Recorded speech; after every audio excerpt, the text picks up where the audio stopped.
কনষ্টেঞ্চি আজিলৈ প্ৰায় 6বাৰমান যোগদান কাৰ্যসূচী লোৱা হৈছে।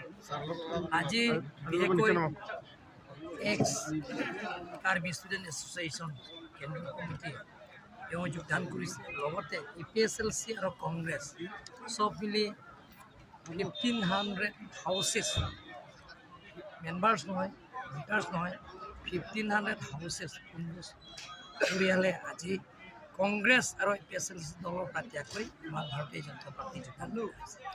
এই যোগদানৰ কাৰ্যসূচী আগতে বেলেগৰ কাৰ্যসূচী আছে, আধালা স্থাপন বেলেগৰ কাৰ্যসূচী আছে, গতিকে সেইটো গোটেইখিনি মিলাই আজি শেষ কাৰ্যসূচীটো আছে।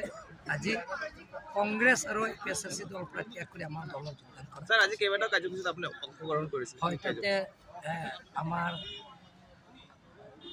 দুৰ্গামূলা ষ্টেচু মানে প্ৰতিমূৰ্তি এইটো আধালে স্থাপন কৰা হৈছে। আজি 2 সপ্তাহ আগতে মই দেওপানী সমষ্টি আহিছিলোঁ। তেতিয়া মই গোৰ্খাসকলে এইটো দাবী মতে মই সেই আধাৰ ৰাস্তাটো স্থাপন কৰা হৈছে।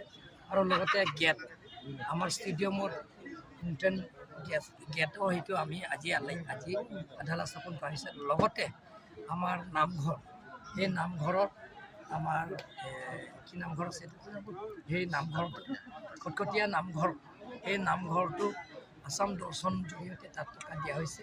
আৰু সেই তাত যিটো অভাৱ আছে, পুঁজিৰ অভাৱ আছে, সেই পুঁজিবিলাক আমি কাৰ্বি আংলং অট'নমাছ কাউন্সিলৰ পৰা CM ৰিলিফ ফাণ্ডৰ জৰিয়তে আমি পূৰণ কৰিম বুলি মই সজাগ কৰিছোঁ। ছাৰ, মুখ্যমন্ত্ৰী এটা কথা কৈছিলে যে আৰ্মছ পোৱাৰ কথা লৈ পেলাই মুখ্যমন্ত্ৰী স্পষ্টীকৰণ দিছে, হ'লেও মানে কংগ্ৰেছে অভিযোগ। আৰু তেওঁলোকৰ সদায় কংগ্ৰেছৰ আৰু বেলেগ কথা নাই নেকি?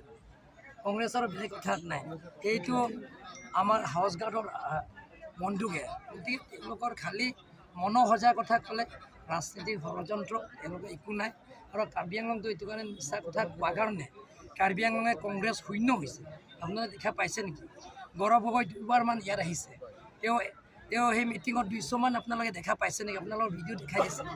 গৌৰৱ গগৈ যে 2বাৰমান কাৰ্বি আংলং আহিছে, ৱেষ্ট কাৰ্বি আংলং, ইষ্ট কাৰ্বি আংলং 2বাৰ আহিছে, ৱেষ্ট কাৰ্বি আংলং এবাৰ, ইষ্ট কাৰ্বি আংলং 2বাৰ আহিছে। তেওঁ আহি যে 200মান গেডাৰিং কৰিব দেখা পাইছে নেকি?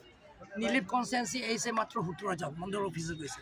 আপোনালোকৰ ভিডিঅ'ত গম পাব। এতিয়া দেওপানী সমষ্টি আছে মাত্ৰ 28জন। গতিকে খালী দৰবাগুৰি সমষ্টি আছে, তাত মাত্ৰ 112। আমি হিচাপ কৰিছোঁ, আপোনালোকৰ মিডিয়াৰ জৰিয়তে আমি হিচাপ কৰিছোঁ।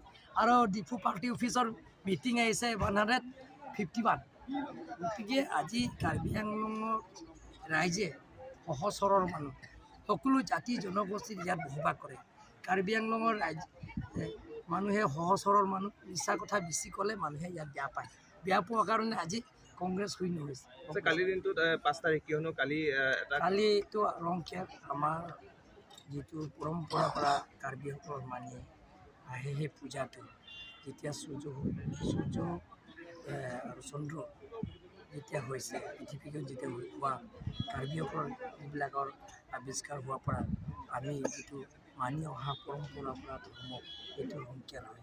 সেই ৰংকেৰ পূজাটো সকলো এটা গাঁৱত সকলো ৰাইজে এটা আশীৰ্বাদ বিচাৰে। সেই পূজাটো এইটো নেচাৰ ৱৰ্শ্বিপ বুলি কি ক'ব কাৰ্বি আংলং নেদেখা। গতিকে সেই ৰংকেৰৰ যাতে সকলো যিটো ভগৱানৰ ওচৰত আমি আশীৰ্বাদ বিচাৰোঁ, সেই আশীৰ্বাদবিলাক যাতে ভগৱানে আমাক পূৰণ কৰে, তাকে মই ভগৱানৰ ওচৰত প্ৰস্তুত অভিযানৰ কাৰ্যসূচী কিমান আগবাঢ়িছে ছাৰ? এইটো কালি ফিট দিয়া হ'ব।